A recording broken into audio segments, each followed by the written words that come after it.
Hey everyone, today we're going to talk about the self room in the house framework. And now that is the center of your house. The self room is where all of you resides. Awareness of what's in the self room is the first step in creating change in your life. And so I want to give you a series of questions that you can ask yourself to get a generalized idea of what that self room kind of has and how you feel about it. And it's your relationship with yourself. Do you like spending time with yourself? Are you confident? How do you speak to yourself? Do you feel safe with yourself? What do you like about yourself? What do you not like about yourself? And what can you change? What do you have to still accept about yourself? The things that can't change. What do you value? And how do you make yourself feel by the way that you talk and the actions that you take? Since there's so many different aspects of the self room, we're actually going to start with limiting beliefs. So these are things that you believe about yourself, about the world around you, that actually hold you back from having the life that you want.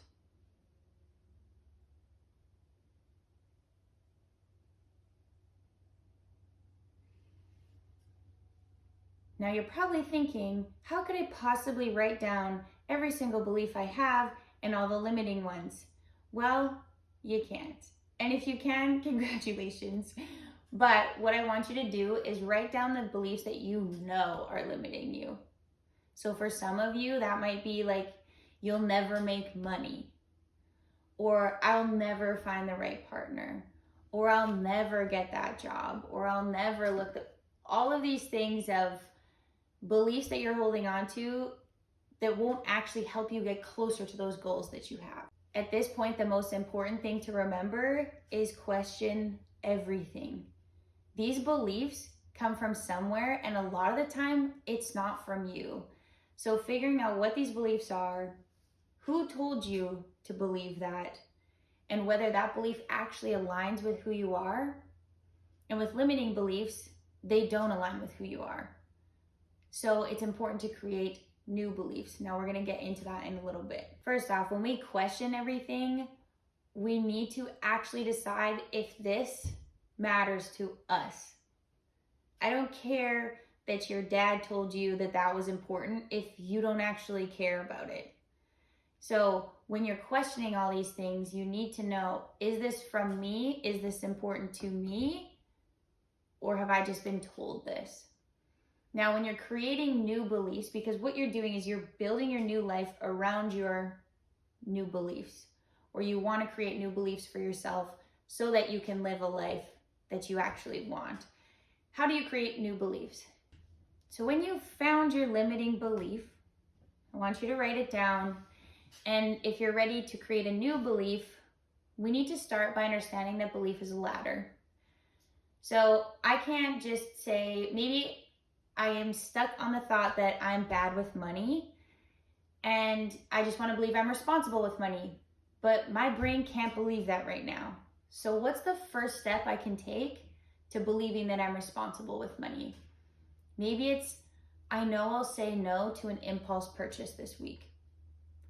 And you take that one step. And it should be a little bit uncomfortable. So you're stretching your belief a little bit, but it shouldn't be impossible where you don't believe it, because that's not going to change you internally. So as you keep believing these things that are a little bit farther out of reach, a little bit farther, you're going to eventually get to, I am responsible with money. And you have to follow those things up by actions as well. A helpful tool I use with clients is understanding them currently versus who they want to be. I use this often with clients and ask them to describe themselves in their current form. So shy, self-conscious, overweight, lazy are some examples. And then I ask them to create the future them: confident, certain, strong, and disciplined. Now, this space in between is the work that I do with them. It's work that's possible to do on your own, but with coaching, kind of supercharges that process. And so if you draw this for yourself, you look at your current self, be honest, who am I really right now? Who do I want to be? This middle area tells you what your work is. It doesn't tell you necessarily how to do it, but it's giving you an idea of the gap between your current self and your future self. And sometimes that can be really uncomfortable, but what it's going to allow you to do is to actually create action plans between those two places. And I think this is super helpful, really, for becoming your future self. Now, we've been talking a lot about creating a life that you love. There's a key in there, and that is becoming the version of yourself that can actually be in that life. We have so many things right now holding us back from being able to accept, to be in that place in life that we need to take care of. And this self room is part of that. And the best place to begin is with your limiting beliefs. Now, I would encourage you to continue reading other books. If this is something also that's interesting to you, you can reach out to me for a free consultation. You can find me at racheltappcoaching.ca or Rachel Tapp Coaching on TikTok or on Instagram. I can help you get from your current self to your future self. I also want you to think about your limiting beliefs and sit with those and ask yourself, who told me to believe that? Do I actually want to believe this now? And create a ladder for yourself and change your current beliefs.